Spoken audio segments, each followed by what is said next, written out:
imbere yuko tuca imbere y'Imana bakomambanze ndabitondore.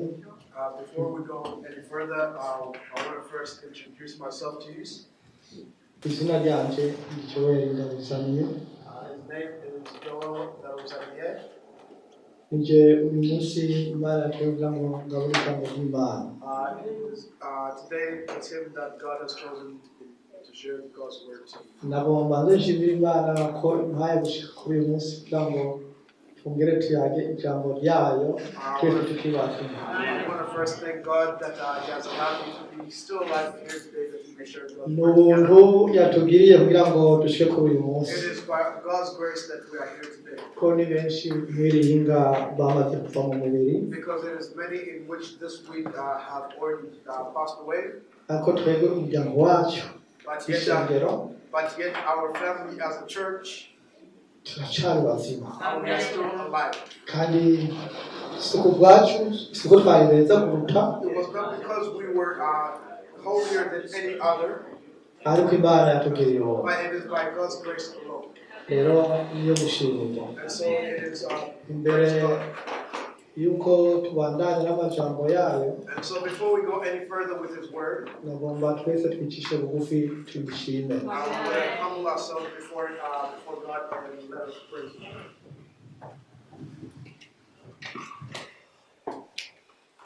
Amen. Mwami uhoraho n'ingabo turamushimye cyane ko ubaye kuba twihanira muri aka kanya. Turagusabye data akanya kuko Satani katamunezera. Tugusabye Mwami utegure imitego yose ya Satani iyo yamaze gutega yose tuyitegereje mu izina rya Yesu Kristo. Amen. Uhoraho Mana y'urukundo turagusabye Mwami ngo muri aka kanya abe ari wowe wiyerekana ko twebwe abantu tudashoboye kugaburira ingaburo yawe nk'uko bikwiye, ariko uhoraho yazi neza ko ushobora kudufasha. Ubwo wafashije Mose igihe wamutuma kuri Isirayeli, natwe Mwami muri aka kanya turagusabye imfashanyo mbane natwe muri aka kanya akanya bari kurongora. Urakoze Imana Imana yindi, Imana yo mu ijuru ariyo Jehova. Urakoze data twemereye kandi tugahweke imbere yawe maze tubandanye kubana nawe muri byose.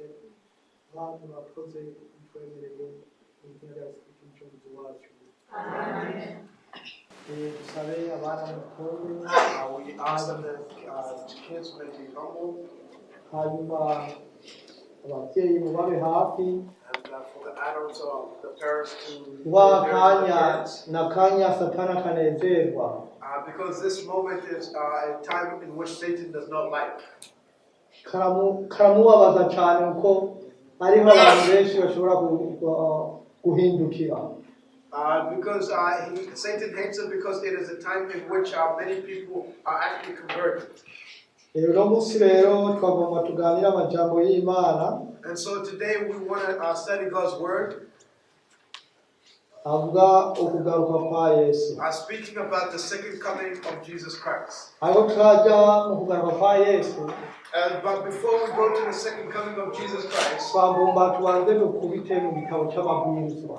We want to first go to the book of the laws. Kuko amabwirizwa niyo ngenderwako, niyo umukristo agenderako kandi niyo azotuma dushika mu ijuru. Because it is the law of God in which is a standard for all people, and it is a standard in which for all people shall enter into the kingdom of heaven. Naho twoba twizeye kumwe na mwe tukafashe neza amabwirizwa y'Imana ijuru ntituzobibona. No matter how much we may have faith, and no matter how much our words may be, if we do not keep the law of God, we shall not see heaven. Hari amajambo tugomba duceko hariya mu Kuvayo. There are words in which we want to go through in the book of Exodus. Mu gitabo cyo Kuvayo 20:3. Exodus chapter 20, verse number 3 to 4. Turasoma umurongo wa 3 n'uwa 4. Maranatha, Yesu araje.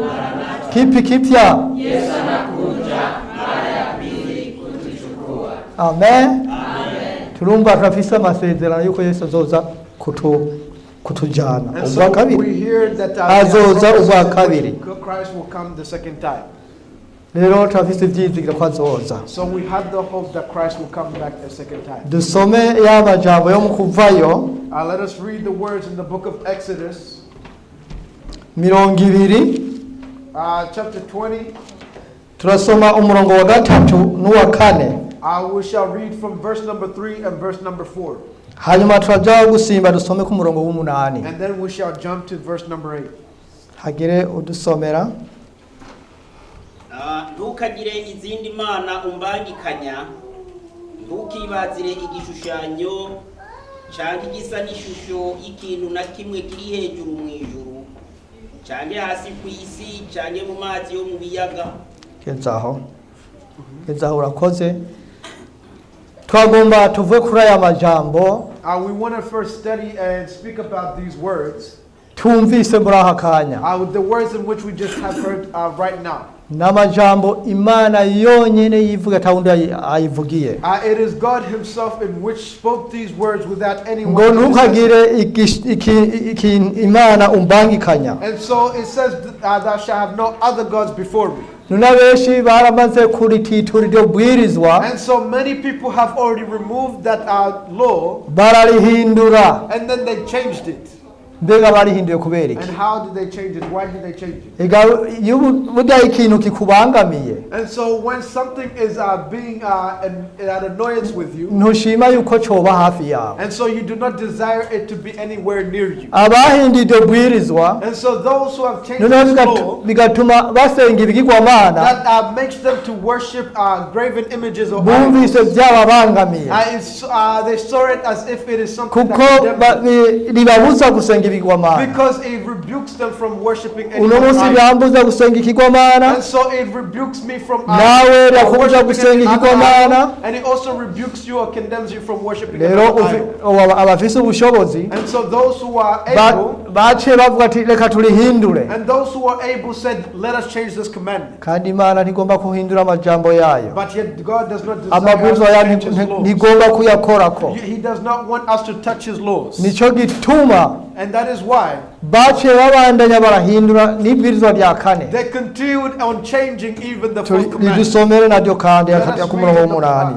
wibuke kuziririza umunsi w'isabato mu minsi 6 uze ukore abari gukora ibikorwa byawe byose, ariko umunsi ugira indwi niwo sabato yanjye jewe Uhoraho Imana yawe. ntukagire igikorwa na kimwe ukora kuri wo, wowe ubwawe cyangwa umuhungu wawe cyangwa umukobwa wawe cyangwa umugurano wawe cyangwa umuguranokazi wawe cyangwa inka zawe cyangwa uw'inyamukirabi wawe.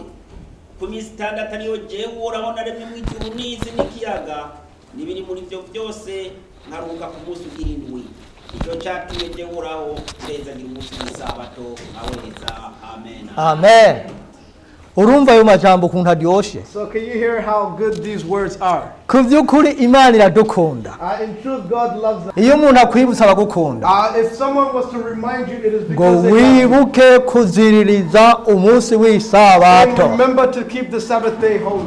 mu minsi 6 6 days, uzukoremo ibikorwa byawe byose. 6 days thou shalt labor. mbega duhagaze aho nyene. And iyo so minsi 6 ni mike. If we stand right there, it's 6 days. yaduhaye iminsi ihagije And so He gave us a dukwiye place gukoramo ibikorwa byacu byose. that we are able to do all our works in those 6 days. ariko umunsi umwe gusa niwo yihaye. But yet one day is ivuga ati the kuri uwo day munsi He gave muze us. muruhuke, Saying on that day you shall mwebwe rest. n'abahungu banyu n'abakobwa banyu, You and your sons and your daughters, mwebwe n'abashumba banyu bose, even all your servants, abo mwaguze those in whom you have baruhuke bought, kuri uyo they munsi. need to rest on that day. ndetse ngo n'ibikoko And mutunze even biruhuke. the cattle you have or the substance that you have. umva atari binezereye umuntu, And so isn't that biratunezera. And so it is, ariko abandi bafise izindi nyungu but yet those ziri people who have mu mpande and those gain that is by the side, nizo zatumye bahindura ayo that is mabwiriza. what caused them to change the laws of God. mbega bene data, And so brethren, uyu munsi tumva ngo twasubije hamwe And so we hear that we have ngo come basubije hamwe abari baratatanye basubije saying hamwe that those who were rebellious or protesting have come back again. mbega icari cabatanije ni And iki so what was it that God separated them before? none hari aho cagiye And so has it ever removed or has it ever been fixed before? ijambo ry'imana ritubwira ati kuva isi iremwa The no word of kugeza God tells ku us mpera y'isi from the beginning nta of the n'urudome world to the end of the world, ruzohinduka ku mabwirizwa yayo there was not even one letter that shall be changed upon the none Lord. rero naho babaye ngo bashize hamwe And so even though people say they have come ku in bwanjye unity, ndabona bidashoboka but yet sir? ku bwanjye ndabona bidashoboka But for myself, I see that it is impossible. kuko uwabigize ntabyemera Because the one in whom has kandi commanded mujya nyine allow it. naho bagiye hamwe And so even though they come together as one, harimo abagiye shinga ubupande kuva izosi rihengamye and so there are those in which have went in with the double-minded. bapfuye kwemerana And so just coming in just as they are, kuko bahaswe because they have been forced. abantu bato bato nabo bo nta nicyo bazi But yet those are in the inferior in the churches, they don't know. bategereza itegeko rivuye And hejuru so they just follow the laws that come from the akaba ariyo bavuze ati uyu munsi rero ibintu byahindutse And so they listen to the word saying, today things have changed. mbega n'ibiki byahindutse ubu rero Saying what things have changed. ubu twashize hamwe byahora biduteranya And byahavuye so today we have come together in unity. mbega ko bavuga ngo byahora biduteranya byahavuye byagiye he And so the question is, what separated us before? biraho nyene biraho nyene But it is still there. urutoke rw'imana The hand of God. nirwo rwiyandikiye ayo It is mabwirizwa what wrote those. mose yari umukunzi w'imana And so Moses was a friend of God. yaranayubaha cyane He even obeyed God's command. ariko ntiyigeze imutuma ngo yandike ayo But mabwirizwa yet he did not send Moses to write those laws. yonyene niyo yanditse But God himself wrote those commands. mose imutuma gutwara gutangariza abantu And gusa so Moses yararongoye he's only sent Moses to proclaim. nk'uko numva ngo bahinduye hiye kumbure bariko baratuma abantu baje gutangaza ibyo bahinduye And so as you hear it that they have changed it, they may be sending people saying that they have ariko changed. naho bahinduye But even though they have changed things, imana ntihinduka God does not change. nicyo gituma n'amabwiriza yayo And adahinduka so that is why even his commandments, uko yanditse guhera ku rya mbere kugeza ku icumi from the first all the way to the 10th, n'uyu munsi ni uko nyene even as today, it is still the same. ejo twarigishijwe yuko imana ari yera And so yesterday we learned that God is holy. irya nyigisho je yaramfashe And cyane so that sermon ni really ukuri helped me. imana ni yera In truth, God is holy. kandi natwe abantu ntitwera And so even as people, ni kuki tutagomba kwera and so but if a Christian kandi wants to be imana holy, nayo itanezerwa n'abantu batera kuzoja and so mu God bwami is not bwayo even pleased with those who do not desire to be holy. twibaze natwe Let us ask ourselves. twiyeze twegere imana twemere amabwiriza yayo tuyakurikize yose uko angana ko ari icumi Let us make ourselves holy, come before God, and that to keep God's commandments. mbega ni kuki bamwe biyumvira ngo amabwiriza y'imana aragumye But yet, why do people believe that the ikintu laws of God are iyo hard? kigeze kigumye kiraguma And so if you make something hard, ariko iyo it becomes kigize hard. cyoroshe kiroroha But yet if you make something easy, it becomes easy.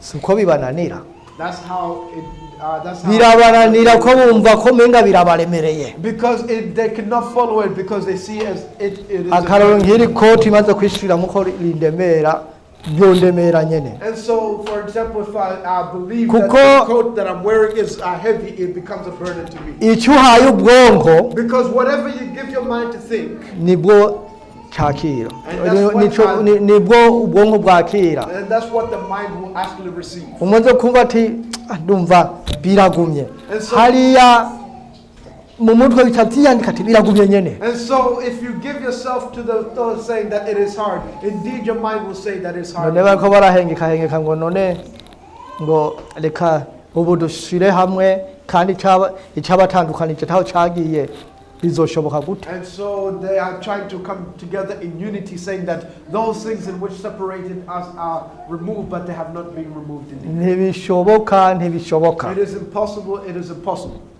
amabwirizwa y'Imana twayahawe kuba umurongozi wacu And so the laws of God were given us to be our counsel or our counselor. cyane cyane aya mabwirizwa abiri niyo nkoramutima. And so especially these two commandments, the worshiping of idols and the Sabbath, is the heart of all commandments. kandi ni nayo bahinduye And it is the commandments in which they have changed. bayakuraho. They removed them. Hano iri bwirizwa ry'isabato And so bo uko bahinduye baciye bagira isabato izi zibiri. these are the commandments of the Sabbath. They removed it and made two Sabbaths for themselves. Isabato y'Imana It became two Sabbaths. The ni Sabbath of isabato God y'umuntu. and the Sabbath of man.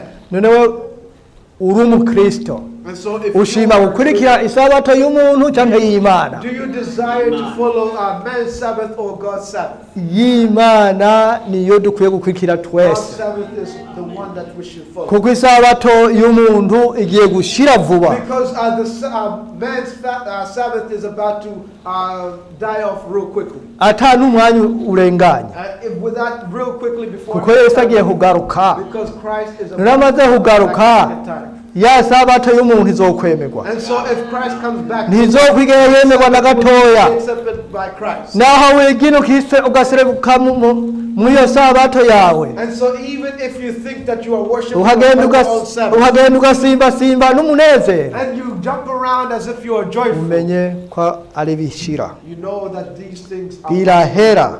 they pass away. ariko abumviye ku mabwirizwa y'Imana But those who stood firmly in God's commandments, abo bazokwamana umunezero. those shall always abide in joy. Amen.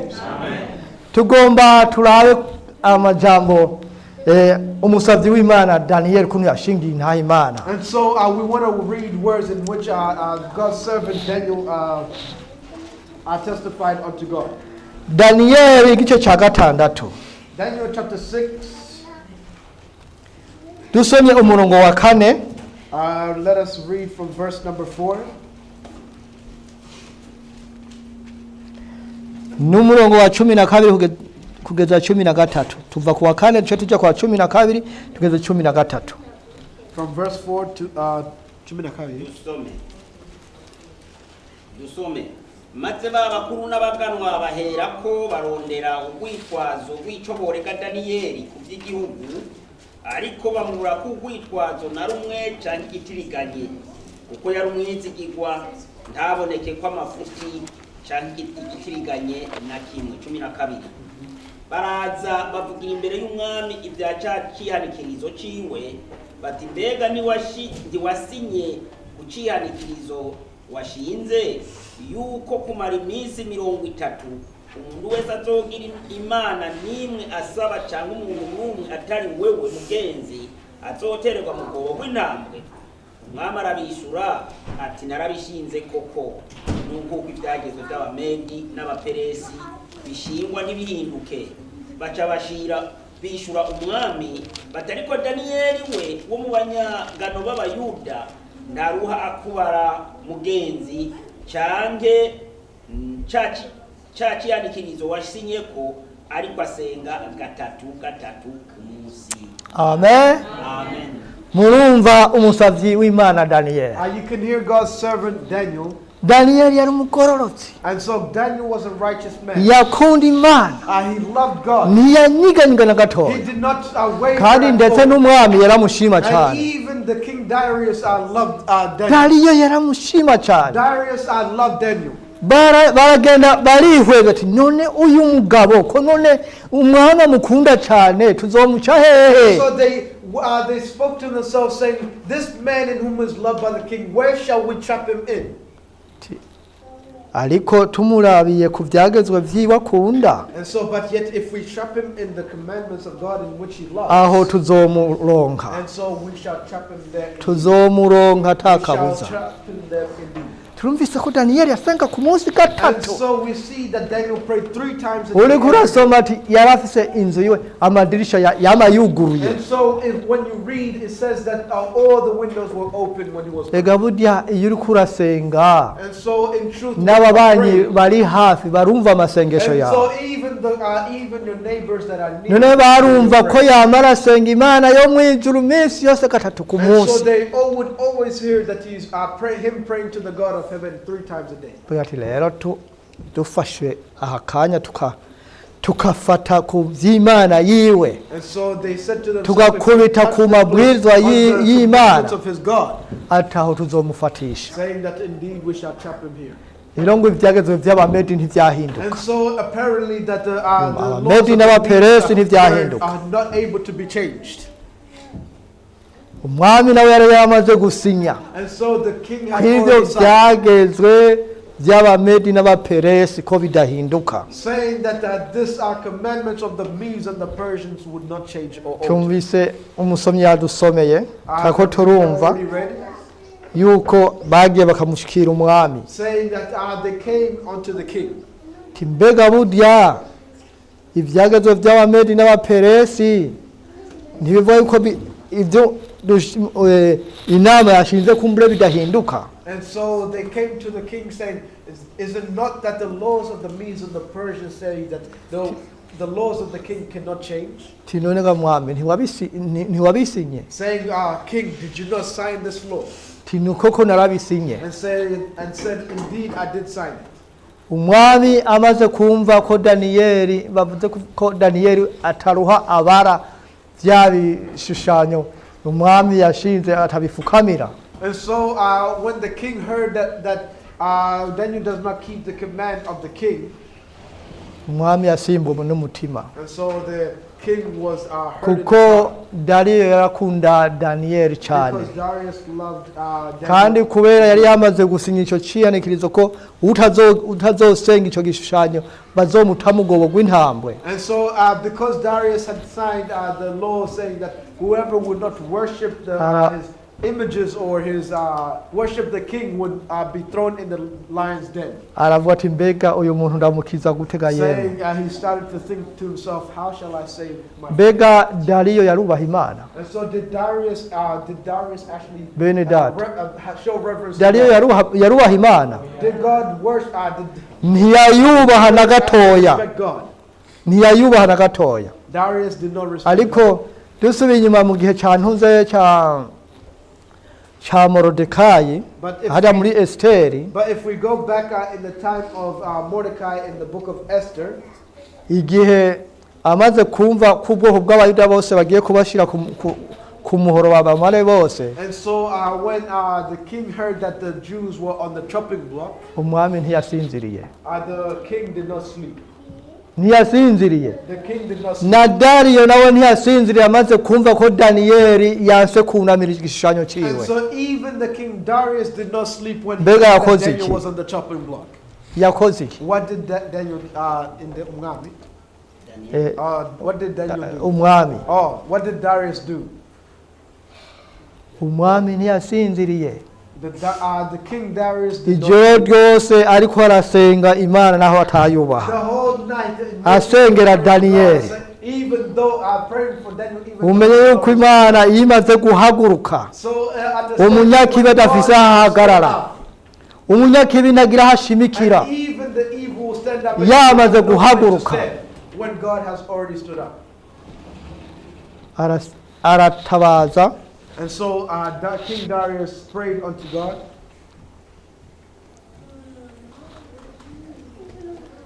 tubandanye kujya mu murongo twasigaje 14. Let us read verse number 14. maze umwami yumvise iryo jambo biramutunguza ashyira umutima kuri Daniyeli kugira ngo amukize.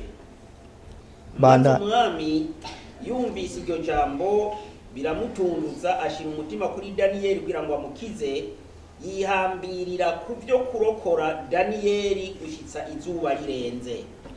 Amen. Amen. urumva urwo rukundo And so can you hear such love? mbega urwo rukundo ruvuye hehe? And so where does this love come from? Imana iguhezagira cyane. And so God bless you whoever. Nta handi rwavuye ni ku Mana It ihoraho. is nowhere else in which this love came from. Imana except from yakwiriye God. yubahiriza ngo ibwirizwa ryayo yanditse ngo ntugagire igishushanyo na kimwe ufukamira And so ngo bitahura. God protected his law because he said, there is no other God beside you. Okay. baravyumvise mugange abo hanze ntibavyumvise. Ngaha ibyo turiko turavuga tugomba nabo hanze bavyumve. Tugomba bavyumve kuko usanga bizirikira ku bigirwamana. And so we want even those that are outside that may hear this word, because they bound themselves to idols. Daniel ko arasenga yugurura idirisha abo hanze And baramwumvise. so when Daniel prayed and he opened the windows, even those who were outside heard him. Kandi bumva ko yasenga mu kuri. But as you can see that the Bible says that he worshiped in truth.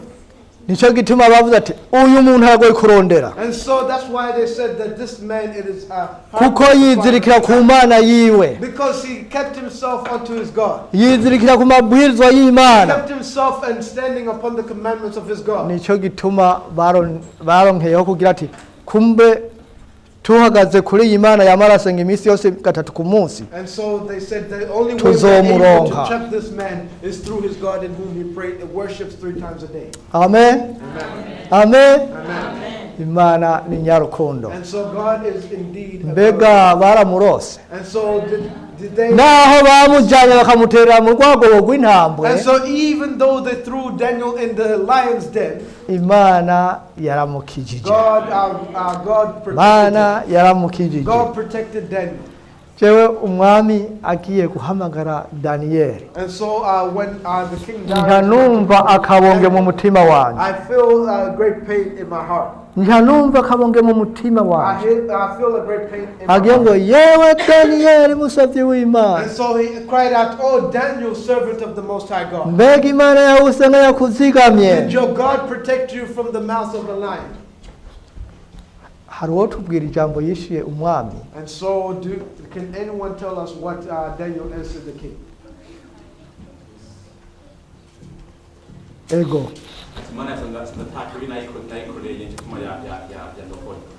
yarongitse umumarayika akazibira iminwa y'intama. Hari ndusize. Yabonye ko atagicumuro nayikoreye. Kandi nawe ubwawe ntacyo nagukoreye kibi. Nicyo gituma Imana yarongitse umumarayika wayo akazibira iminwa y'intambwe. Amen. Intambwe zirazibigwa. Daniel answered the king, saying that God saw that I sinned not against him, neither did I sin against you, O king, and that is why he sent his angels to close the mouths of the lions. Imana nyawushoboza. And so God is Umwami yagiye ararira. Ababayo babaye cyane ko yiyumvira ati zamaze kumutabagura. when the king came unto Daniel with Ariko dusubiye inyuma gatoya, but yet if we come back a little bit, umwami yabwiye Daniel ati genda Imana usenga izokurokora. and so if we go Amen. back, the Imana usenga izokurokora. worship will protect you. Urumva ko bihimbaye And cyane. so you can see that it is. Mbega uko kumbure abanyamahanga badufitiye imihigo yo kutugirira nabi And so bizoshoboka. even though the Gentiles think that they can do great bad things upon us, will it happen? Bisanzwe duhagaze mu ruhande rw'Imana But if they ntacyo bazotugira, in the work of God, ntacyo bazotugira na gatoya. they shall do nothing unto us. Ni ukuri Imana iraturinze And so God indeed has protected us. kandi irinze abitondera ibyagezwe And by'Imana. God protects those in whom we keep. Utitondera ibyagezwe by'Imana Those who do not keep the law of God, ngo nahaboroze ntimwumva, even though he may cry out, God does not hear. kuko ntari mu ruhande rwayo, Because he is not on the ntari mu God's bana side. ikunda. It is not part of the Kuko ugomba ko umubyeyi agukunda, If you want a parent to love you, uramugamburukira. then you are obey his Nimba agutumye ntunyuke udutugu, And so if he sends you wemera ati something, mubyeyi ndagiye. and say, yes, I'm going. N'Imana n'umubyeyi wacu. And even God is our. Nitwemera tukakurikiza amabwiriza yayo, If we should accept to follow his commandments, ntidutambamire iburyo cyangwa ibumoso, that we may not drift away tukagenda from the dutumbere right Yesu path, wenyene, but to follow Christ alone, ni ukuri izoturokora then indeed God shall protect us and mu save us. minwe y'umwasi ariko araduhiga. And so even from the hands of the Amen. enemy. aya majambo jewe iyo ndiko ndasoma numva afasha cyane And so when I read these kandi words, akampa kurema. and so they give me also to be strengthened. Ku isabati heza twarigishijwe by'abagabo batatu, And so the last Sabbath past, we learned about 3 men. naho bitaniye n'ibya Daniyeli. And so there is no difference between Abo n'abahizi bahiganiwe guharanira gushingira intahe Imana.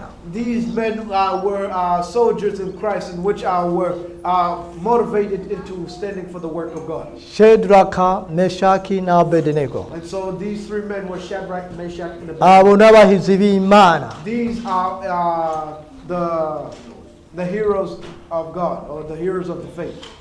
Nukuvuga Daniyeli n'umutware wabo. And Daniel was the Niwe leader of mukuru. such, and he was the leader of them. Kuko Daniyeli Because Daniel, igihe bamaze gutorwa yaciye agira ati reka rero ko ntowe kuganza hari Babuloni, reka nanjye ntore abonzi and so ba when Shedraka Daniel- na Meshaki bambere abatware hariya. and so when Daniel became the governor of Babylon, he said to himself to choose 3 other men with him from the Hebrew boys, Kubera yarazi ko bagororokeye Imana, because he saw and he knew that these were righteous before God.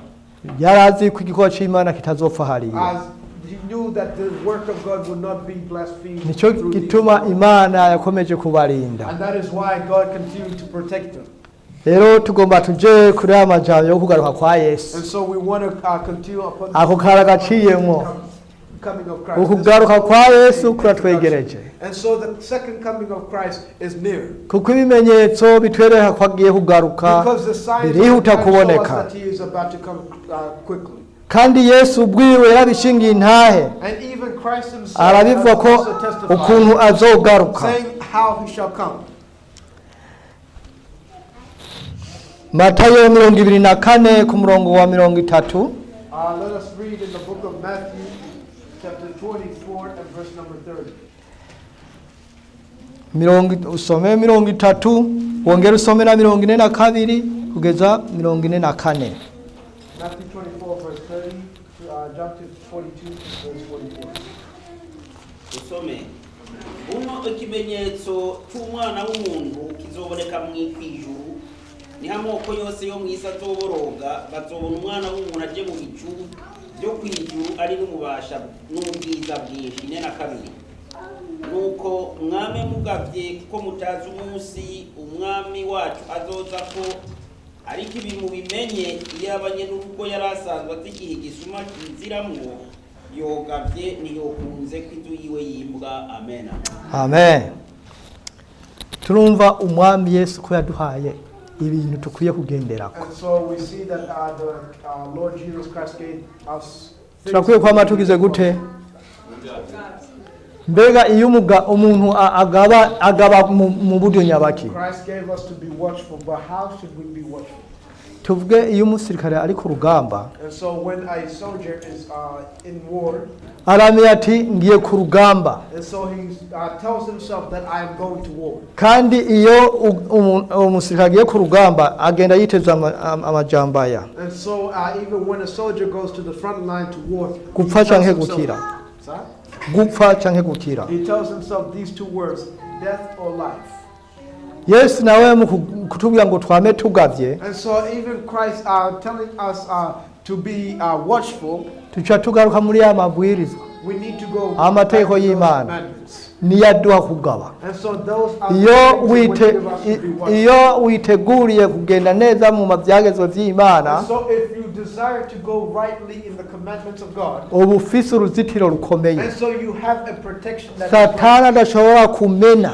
Satan, in which he cannot break that protection. Satani nahashitseho, And even if Satan should kuko come, wabumbatiye amabwiriza y'Imana, because you have fortified yourself with the commandments of God, agenda kiba ni kintu nze nikijisha kuraba ati uyu arananiye, and so he will look at you and say, indeed, I cannot do anything. kuko uzitiriwe n'uhoraho. Because you have been fortified or protected by God. Ngo twame tugavye kuko tutazi umunsi canke isaha. And so it says, let us be watchful because we do not know the day. Mbega Yesu yabibwira abahe? And so who did Christ tell these things to?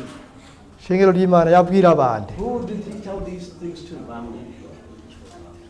abigishwa ba Yesu nibo yariko And arabwira so Christ was telling this to his disciples. abigishwa ba Yesu ni twebwe uyu munsi Christ's disciples is twitondera ibyagezwe nayo obey his nitwe bigishwa commands. twasubiriye ba Matayo It is us who are the dusubirira ba disciples Luka like Matthew dusubira na ba Mariko and the Marks dusubira n'abari bari mu byakozwe and n'intumwa all the other disciples in the book of Acts.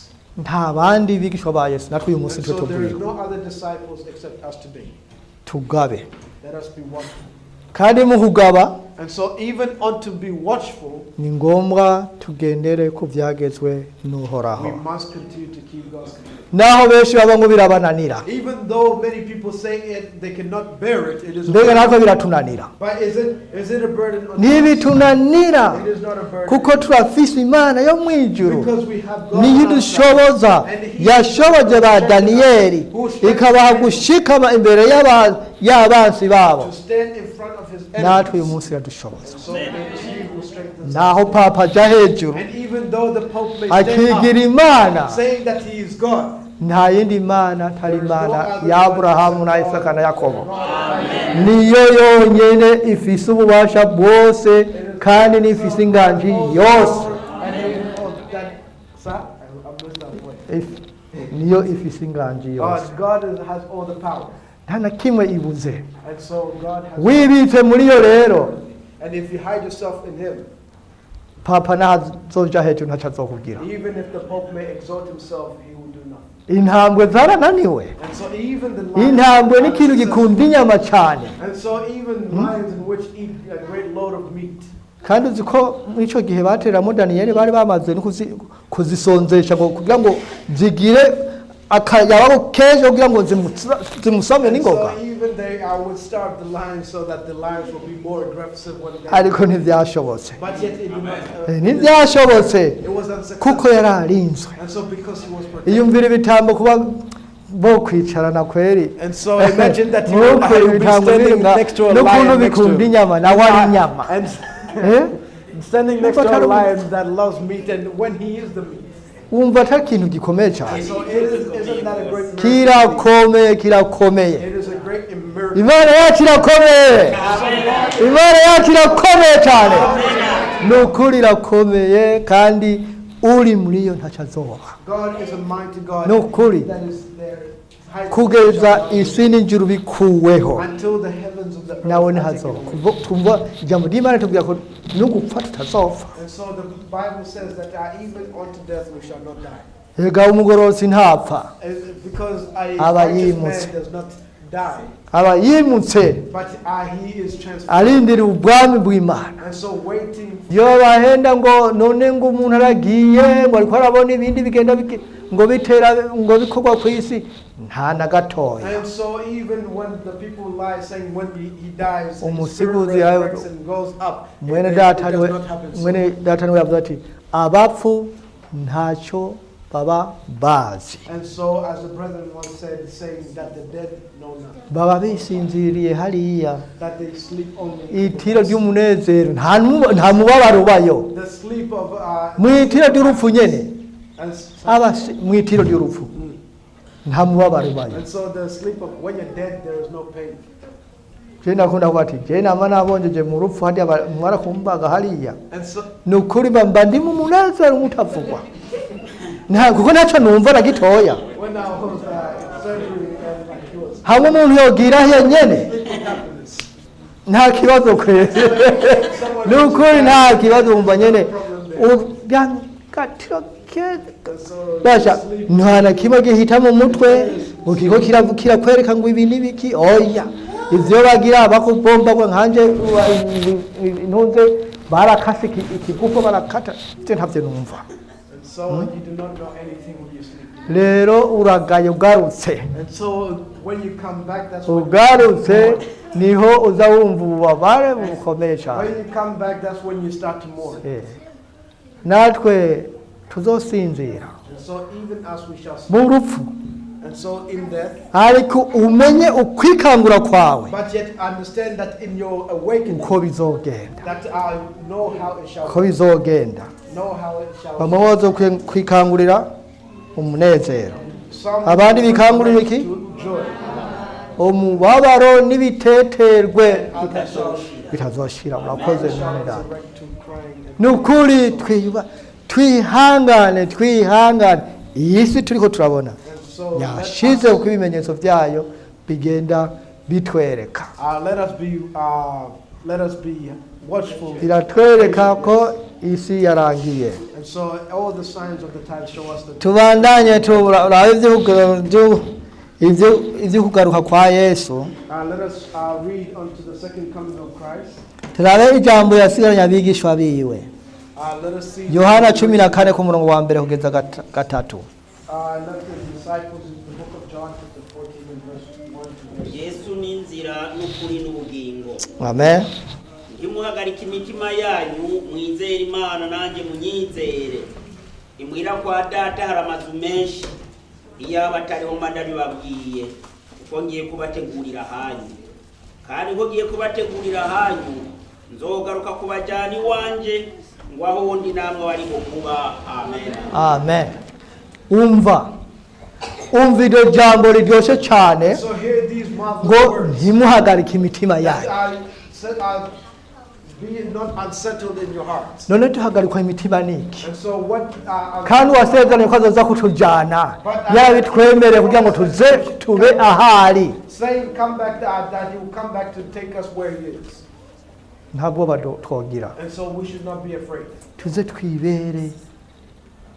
twibanire nawe That we may be we should live with him. tubane nawe ibihe bitazoshira That we may be with him all yaduhishutse ati yaba ibyicaro bitariho And so if there was not any places or households mba there, ndabibabwiye Christ said that he would have told. yesu nta na kimwe yahishije intumwa ziwe And so there was nothing in Christ. nta na kimwe yabahishije There was nothing in which he hid from his disciples. ariko araduga But even when he was rising kuko or rising to heaven, abigishwa bari bafise ubwoba the cyane disciples were afraid indeed. kuko abaroma barabahama cyane Because the Romans would persecute ntibagomba ko izina rya yesu they rivugwa did not want the name of Christ to be ndetse ntibagomba ko ijambo ry'imana rija They hejuru did not want the name of God to be nicyo glorified. gituma abigishwa biwe bahagaritse umutima And that is why the disciples were kuko unsettled in their yesu hearts. akiri muri bo yari umwungere ariko arabungera Because when Christ was amongst them, yari abaragiye muri byinshi and so he was to protect them in many things. rero bumvise ati hasigaye igihe gito ntimube mukimbona ikindi gihe munzombona And so when they heard that there a little while you shall see me, and a little while you shall byaguma see me, bibatera shall see me, ubwoba and now you shall see me again. kuko yesu yabafasha muri byinshi Because Christ would help them in many things. ndetse ntiyafasha abigishwa biwe gusa And so he would not even help only his disciples, n'abo hanze bataza no kumuraba ngo bumve inyigisho ziwe yarabafasha but even those out in the streets, out in the communities, he would help. yahura n'abagwayi akabakiza He would batari mu bigishwa biwe even if they were not his disciples. akabagirira imbabazi And so he had mercy upon them. agahura n'abapfuye akabazura He would meet those who were dead and urumva resurrect them. nk'ukuzuriwe umuntu yapfuye And so akamushyira he ahabona things even wumvise ngo agomba resurrected. aveho byo kunezera And so if you hear a person in which did all these saying that he is leaving, would you be happy? ntibyo kunezera na You gato would not be happy at all. kuko umutabazi wawe yabahavuye Because your helper would be leaving. ariko aravuga ati ntimuhagarike imitima yanyu But yet when he said that do not let your heart to be unsettled. mwizere imana nanjye munyizere Believe in God and also believe in me. mbega yatangurije iki And so where did he first start? imana To believe in God. imana niyo yashyize imbere mwizere imana Saying to believe in God. nanjye munyizere kuko And ibyo not ndavuga ntari believe ibyo in me. kubesha Saying that Icyo I am not yabivugiye. telling you a false thing. kuko ibyo yababwira ntibyari ibyo kubesha Because the things in which Ariko you were saying bizeye was Imana. something that was false. But if you believe in God, ko agiye kubategurira aho bazoba that because he was going to God to prepare a place for them. kandi agataka kemera ati nzogaruka kubajana And he said that he shall come back a second kugira time. ngo aho ndi namwe That mubeho. where he is, that we also may Amen. be. Tumire kuri iryo sezerano And so let us be found. turindire uwasezeranye ntazimiza. Let us wait upon he who has promised. Ibyo yavuze rizoshika. What he has said will surely come to pass. Ariko tumire kuki But let us ku byagezwe byayo ntimwibagire ibyagezwe byayo His commandments. ntutemo na rimwe Do not remove any of it. kuko aya mabwirizwa iyo ukoze ku iryo ntukasenga ibishushanyo ukaca ugenda ati wibuke kweza umunsi w'isabato ibyo abantu bibabwiye usanga umunsi waranze. And so when you Mbega urandishwa niki? commandment and even the 8th commandments, the people even the veins start to expand. Nukuri amabwirizwa y'Imana ntawarusha. And so, Amabwirizwa y'Imana ntawaruhije. So the commandments of God are not burdensome at all. Kandi ntawo ateye ubwoba. And it is not a scary thing to do. Kuko benshi bavuga ngo inyigisho zanyu ngo nizo kuhahura imitima y'abantu. And so many people say that your sermons or your teachings are only to make people afraid. Mbega umuntu ariko araguhahura kwereka inzira nziza izogushikana mu munezero udashira abaguhahuye gute? And so if someone was to rebuke you in a loving way in order that you may receive eternal life, how is he rebuking you in a bad way? Vuga ati birakunaniye we ubwawe. Say that it is burdensome for Kuko bikunaniye ntucuva ngo biragumye because once it is hard for yourself, you start making excuses for yourself. Tukwiye kusaba Imana nimba wumva bikugumiye saba Imana ifite byose. And so if you see that Imana iraguha kuvyorosha. That God make it easy for you. Iravyorosha bikoroha. Because God is able to make it easy and make it simple for you. Kuki bitagumiye ba Daniel? Why is it that it was not hard for them? Kandi twe nta tishiro rirabaho ryogira ati wewe wasa gukora iki uno munsi uja mu mitano ry'umuriro canke turakunyonga n'umugozi canke none bagira ubu hari ibimashine kimashine gica giterwa kigatwara kigakata. And so why is it that it is hard for us when there is not even commandments saying that we shall be persecuted for such? Ego naho bene data bamwe bimaze kubashikira babakata imitwe. And even though it has occurred to brethren that they have been beheaded, ariko twebwe mwakano gace ntibarashikamo. but yet that's Imana yareka itugiriye ubuntu. to our land. Turumva ataco dutera ubwoba rero ngo tuve ngo amabwirizwa y'Imana ngo There should be aragumye. nothing in which should make us afraid of such. Ni kweri ku by'ukuri Indeed, in truth, guhakana gusenga igishushanyo. to deny to worship an idol. Igishushanyo harico cyo kugira ucanse kugisenga. So is an idol going to do anything to you if you? Umuntu agera yahegereye ingangari y'umusaraba ngo ugize kw'Imana. And so a person in which has a crucifix on himself, saying that they have God upon himself. Ukagenda ugafata igishushanyo cyashinzwe bakibumba neza hagarika hadiya kandi atana kintu na kimwe gishobora kwishyura tuvuye nk'igishushanyo cya Bikira Mariya. And so baragishira hadiya ngo ni kugisenga nk'Imana. They mold themselves an idol and put it there and say and worship it as if it is God.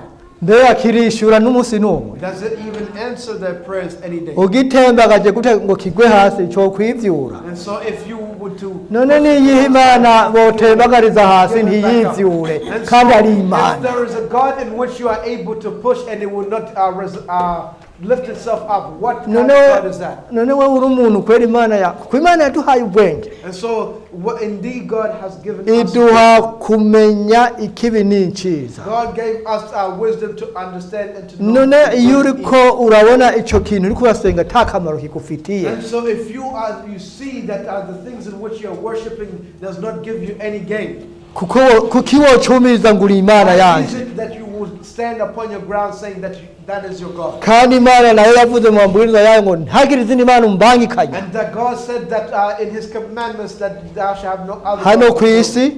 Even upon the earth, canke hejuru mu kirere or even in the canke mu heavens, kiyaga or even in the seas.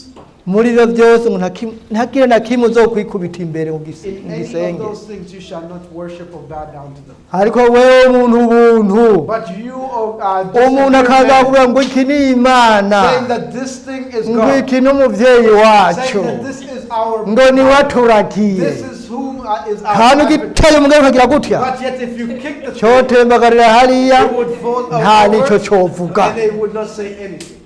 mwene data Brethren, dukanure twikangure let us be tuve mu itiro let us be awakened. nawe azotugira gute Even though they may do anything to duhagarare us, we need bwuma to cyuma stand ntikiguru firm. ntikigera kigorama na gatoya So even in cyaba gihagaze uko we need to stand firm. ntubona kirya bashize hariya And nawe let's uragira be gute over there. n'amaboko yabo ntiwokigona ngo And so kigongamike even if you would do nawe wishinze mu byagazo by'imana and even if you ugahagarara stand mu for by'ukuri God, and then you stand in truth, nta n'umwe w'umuntu azokugonda no one who turakwiye kwitwa intagondwa intagondwa mu mabwirizwa y'imana tugashikama tukaguma muri yo tukazo mpaka ku iherezo So let us be fundamentalists. mugabo intagondwa mu by'imana The only fundamentalist. ntubi intagondwa mu bindi bintu Do not be a fundamental.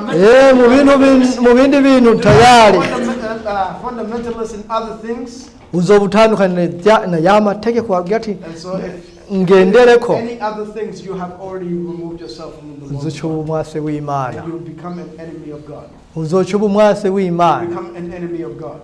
ku by'ukuri In truth, imana yaduhaye yatweretse inzira nyakuri dukwiye gucamo God gave us the ways in which to walk kandi izoturinda and the ways in which He shall protect us. iyo ugumije amabwirizwa y'imana When you keep God's commandments, ni nkinzo yacu it is our protection. niyo idukingira It is what protects us and shields us. amen erega ibigeragezo turabyigendanira And so indeed we walk around with temptations.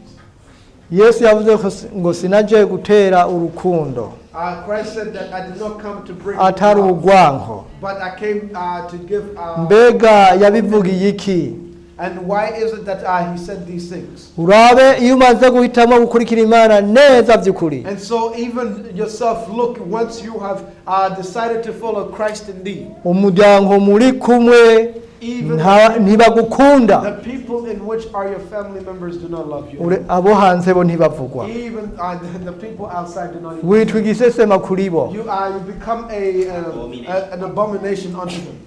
jewe ni ukuri mbaye igisesema kuri bo nkaba ngororotse imbere y'imana If you then numva become umunezero unto them like I've been. n'umunezero kuba ndi mu mana by'ukuri And so if I become Ariko- an abomination unto other for the word of God, ariko ninaba igisesema but if I become an abomination, ku mana niho bigoye an abomination unto God, that's what it is. ubaye igisesema ku mana If you become an abomination unto God, umenye ko uba ugowe then know that you're in danger. naho abantu bobo If it is only men themselves, murabareka bakavuga ibyo bashaka let them. iyo umubwiye ubutumwa If you preach, iyumvira umuntu uri kuramubwira ati ntaba hari iriya nzira uyiciyemo harimo abambutse if you take kandi hari imbere bamaze gukerera benshi say to a person and preach to them that this road will lead you to death, aje nk'ukuburira and so he comes as a person to ukamuraba ati and uyu muntu ntagira you look aba at this person aha saying, iyi niyo this nzira nyine igenda saying that this way is the right way to go. mbega umaze kuyibandanya uharonkera amahoro And so if you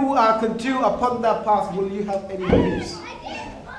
isabato niba yanke je ndayikundire And so let the ni ukuri let the isabato people hate niba the yanke Sabbath. je ndayikundire And so let the Kuko people love the Sabbath. Imana- I love the Sabbath myself. yarobanuye uwo munsi wonyine And gusa so iwugira wo kwihererana because nayo God sanctified and made holy only one day to be with Him. ku munsi w'isabato n'umunsi wo kuganira n'imana The Sabbath day is a day in which we si umunsi wo kugenda ubira icyuya hotora kuya ukora ibyo ukora It is not a day in which we become sweaty from work, imana yawugize akaruhuko ngo turuhukane nayo. but yet God made this day as a day of rest. Niko indirimbo yayo ivuga That is how the ngo song turuhukire muri yo. says, saying that let us Ni rest ukuri in uriko Him. uraruhukana n'Imana And so n'umunezero, indeed you are resting with God.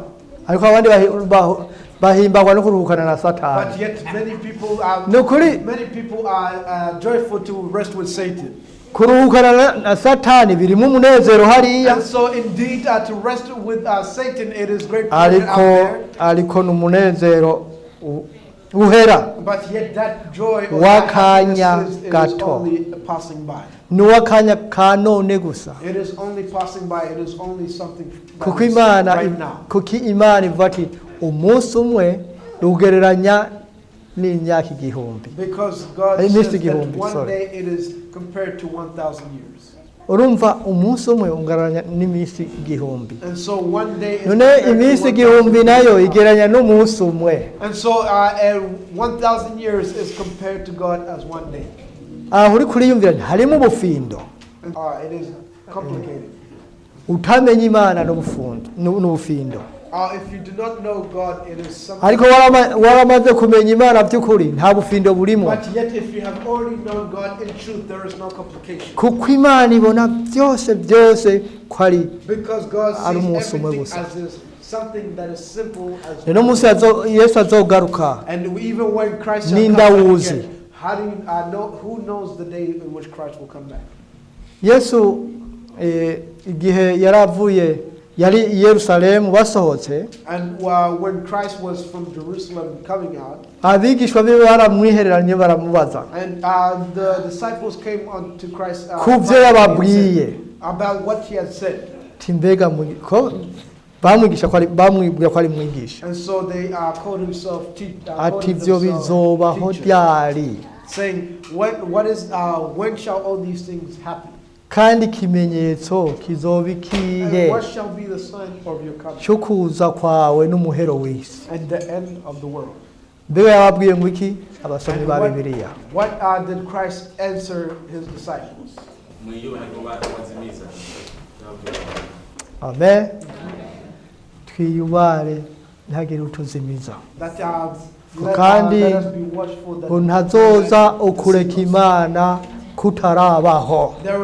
Christ shall not come back until the falling away in the church comes. Mbega ngoma mbaze Imana abantu ntibarayireka. And so the question is, has God not has the people not fallen away from God yet today? Luteri yarabonye yuko imigambi y'Abaroma atari myiza, And so Martin Luther saw that the desires of the Roman church was not a good desire, bituma abavamwo, and it caused him to reform from the church. kandi abari bamukurikiye Luteri ni benshi. And those in whom followed Luther were many. None uyu munsi bacari kuri we, But yet are they still with Luther today in his ntibaraye basinye And so did they ko bagiye gushira hamwe kandi n'abasi. saying that they should unite with the enemy?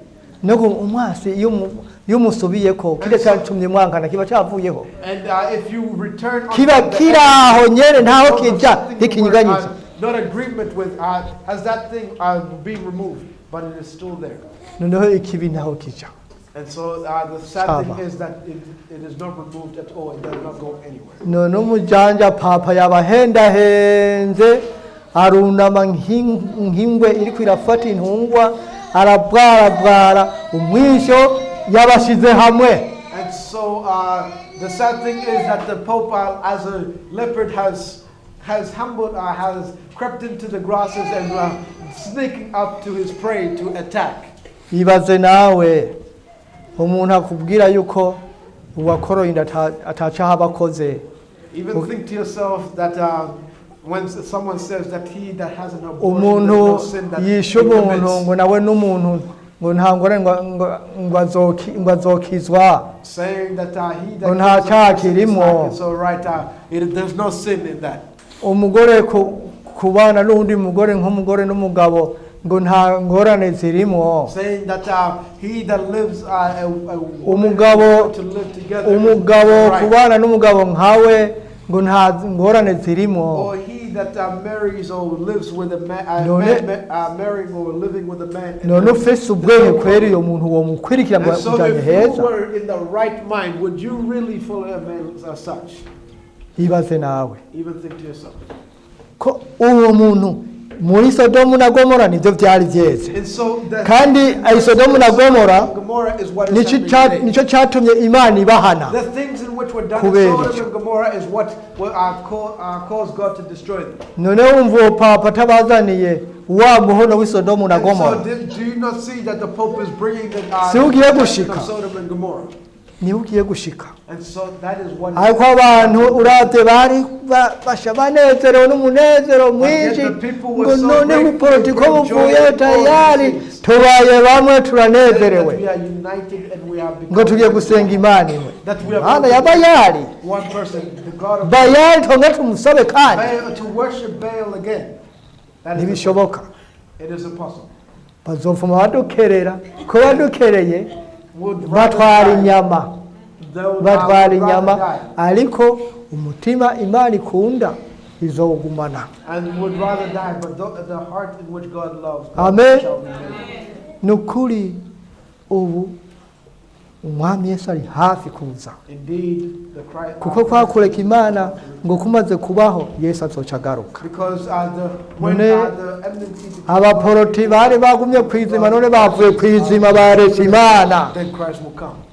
bakurikiye Bayali And so the Protestant churches are following after Baal. bagiye gusenga Bayali And so they're going to worship ikigwamana cyahagaze gutyo he a pagan god that is standing right now. nimba cyakanwe kiguma gutyo nyene And so if it is Ntawe if ukubita his eyes urugohe. is open, the eyes remains open still. nimba cyabaye And kunyene so if it the ntigihinduka naked over it, then it remains there ntigishobora still. kwihindukiza ngo kikorore It isose cannot remove itself. kiguma henyene nikigwamana It stays there because none wogisengera iki kandi Imana yaguhaye ubwenge why is it then that you would worship? ukeme ngo tujyane n'iyo muntu akurongoye muri icyo kigwamana Why would you accept it unless a person leads you to that thing? nongeye kubivuga je sindimo And so I say it again that I am sindimo kugikurikira not part of those things. nzobandanya nemangira uhoraho I shall continue Kandi ndazi ko upon the ata buhombe walk burimo. and stand in Christ. ndazi ko ata buhombe burimo I know that there is no loss in it. ntakoreye uhoraho azogira ubuhombe And so there is none in which have worked for Christ or for God that shall receive imana the loss. ifise byose ibyo bivuna ko byose ntibyaremwe n'imana Or everything in which they are joyful about it was created by God. ariko ntibyaremwe n'imana ngo tubisenge But yet the creation in which God created was not created to be worshipped. bimwe byaremwe n'imana ngo bibe ibyo ngaho nyene gusa And the things in which God created are created maybe just to be there, ariko umuntu but yet God, yaremwe a person, yaremwe n'imana kugira ngo ayihimbaze but yet a person was created to Ayishime. worship God and to glorify God. ndetse uwamaze kuyimenya ibwire n'abandi bayimenye And even those in whom ko ariyo mana igaba byose to spread that word unto others. tugiye kurangiza We are about to finish. ariko twitegurire kuza ku mwami But Yesu yet let us be patient and let us wait until the coming of Christ Jesus. mu byakozwe n'intumwa In the book of Acts, igice cya mbere umurongo w'icumi n'ugeza 11 chapter 1, verse 10 to verse 11. dusome bagihanze amaso mu ijuru akigenda abagabo babiri bambaye impuzu zera bahagarara iruhande yabo barababaza bati yemwe bagabo b'i Galilaya ni iki gitumye muhagaze muraba mu ijuru uyu Yesu abakuwemo akaduzwa mu ijuru azoza atyo nk'uko mumubonye ajya mu ijuru amen amen urumva iyo ntahe y'abamarayika And so you can hear the testimony of the angels. abamarayika baraje The angels came, Yesu yigurukiye agiye mu and ijuru when Christ has already agacu kamubavanye hagati y'abigishwa biwe basikaye and the angels barangamiye descended unto the hejuru people looking above, agenda and while Christ was ascending to heaven, imana ivuga iti aba kugira ngo ndabemeze ndababwire neza ko agiye mu ijuru reka ndababwire And so, for God to irungika abamarayika bayo disciples, God sent His angels, babwira ba bagabo bari bahagazeho and then He spoke to the men that were standing there. ngo yemwe bagabo ngo ni kuki muhagaze muraba hejuru Saying, "O men of Galilee, why do you stand?" nguyo Yesu abakuwemwo The same Jesus Akagenda. is removed from you and is ascending. uko agiye niko azogaruka The same way in which He left is the same way He shall return. mbega ko yagiye mu ijuru If indeed He went to heaven, bose bazomubona ukuntu azogaruka will all people see the way in which will the people see Him when He shall return?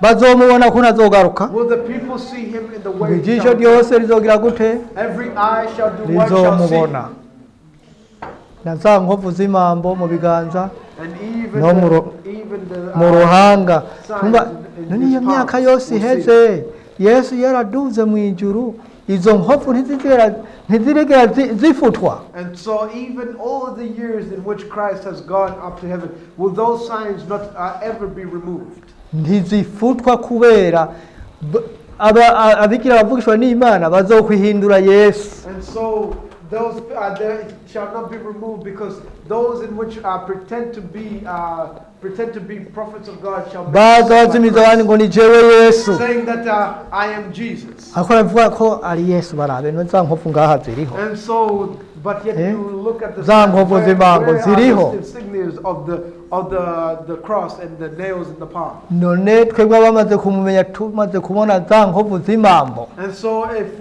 when we tukabona na za shall nkovu the marks and z'ikamba bari bamwambitse where are the crown of thorns, tuzomenya ko ari yesu indeed we shall know that it is Christ. noneho azoduhishurira And then he ntituzokwirwa shall turazimagira reveal himself unto us, that we may not be led astray. nuko ngo tube maso twame twiteguye kuko umunsi uregereje And so let us be watchful, because the time kuko is, ibimenyetso byose yavuze byaramaze gushika all the signs in which have been spoken have already been seen. ntitube nka za nkumi z'ibijuju batanu bace bajya mu guhunyiza The things in which were spoken, bagiye mu guhunyiza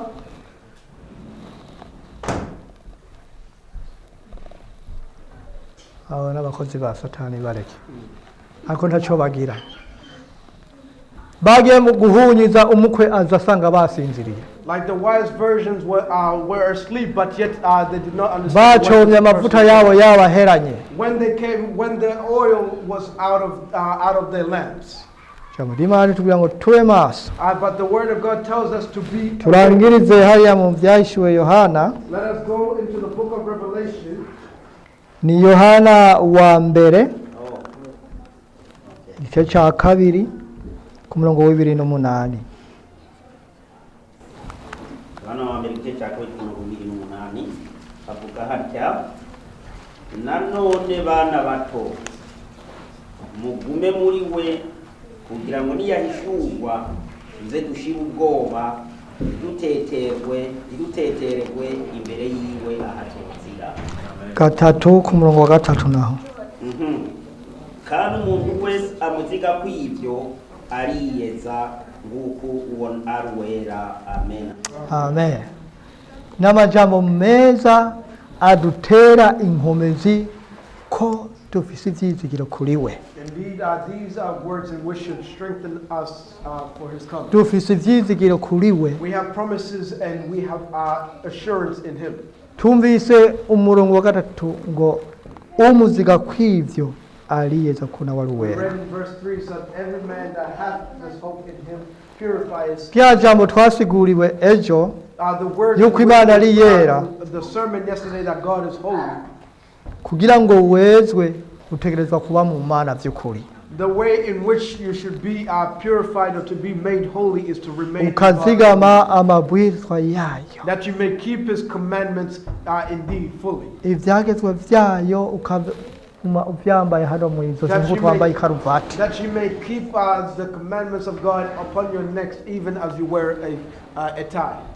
Kuko niyahishurwa tuzosa nawe. Because when he shall come back, we shall be as him, like him. Urumva ko tuzosa nawe, ntawe uzoba ngo uyu ninde, uyu tuzosa na Yesu. And so we shall not ask ourselves, who is this person, who is this person, but we shall look like Umva atari Christ. ivy'igikundiro Is that not a marvelous thing?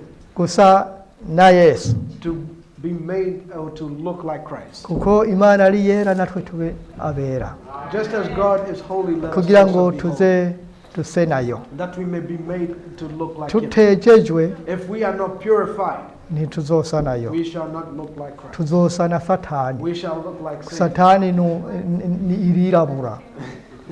Satan is an impure being. Niwe Satani arera. That is Satan holy? Satani ntiyera, Satan is ni not holy and umwijima holy. umukomeye But cyane. yet Satan is an impure and an evil man indeed.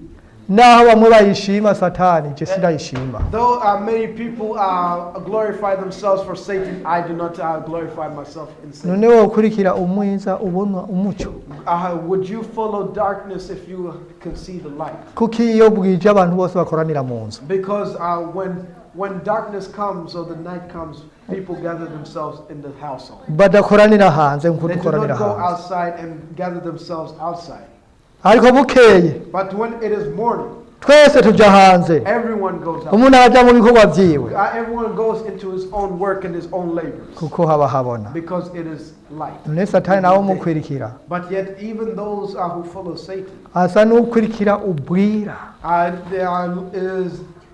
is as if a man that follows after darkness. Kuko Satani ni umwiza kandi akora mu mwiza ivyo akora vyose. Because Satan is of the darkness, and everyone that follows him works in darkness. Muri Zaburi ya mbere aravuga ngo ababi ntibamera batyo ko bobo Zaburi ya mbere In the book of Psalms, chapter 1. nituve ngo tuvuga ibidakwiye ngo Imana iduhane. ababi ntibamera bato ariko baba nk'umuguruka utwarwa n'umuyaga. Amen. Amen. Niwumva ababi ntibamera gutyo, Those the wicked are not like that. kandi ikatubuza kwifatanya n'abatagororotse. And God refuses us that we may refuses us to join with those who are unrighteous. Ikatubuza kwifatanya n'inkozi z'ibibi. He refuses us to join with those that are evil. Hanyuma twifatanye n'Imana niho tuzomera nkayo. Imana ibahezagire. We need to join together with God and in His Yohana righteousness. ona mji lakini hakupata lugha ya kupendeza.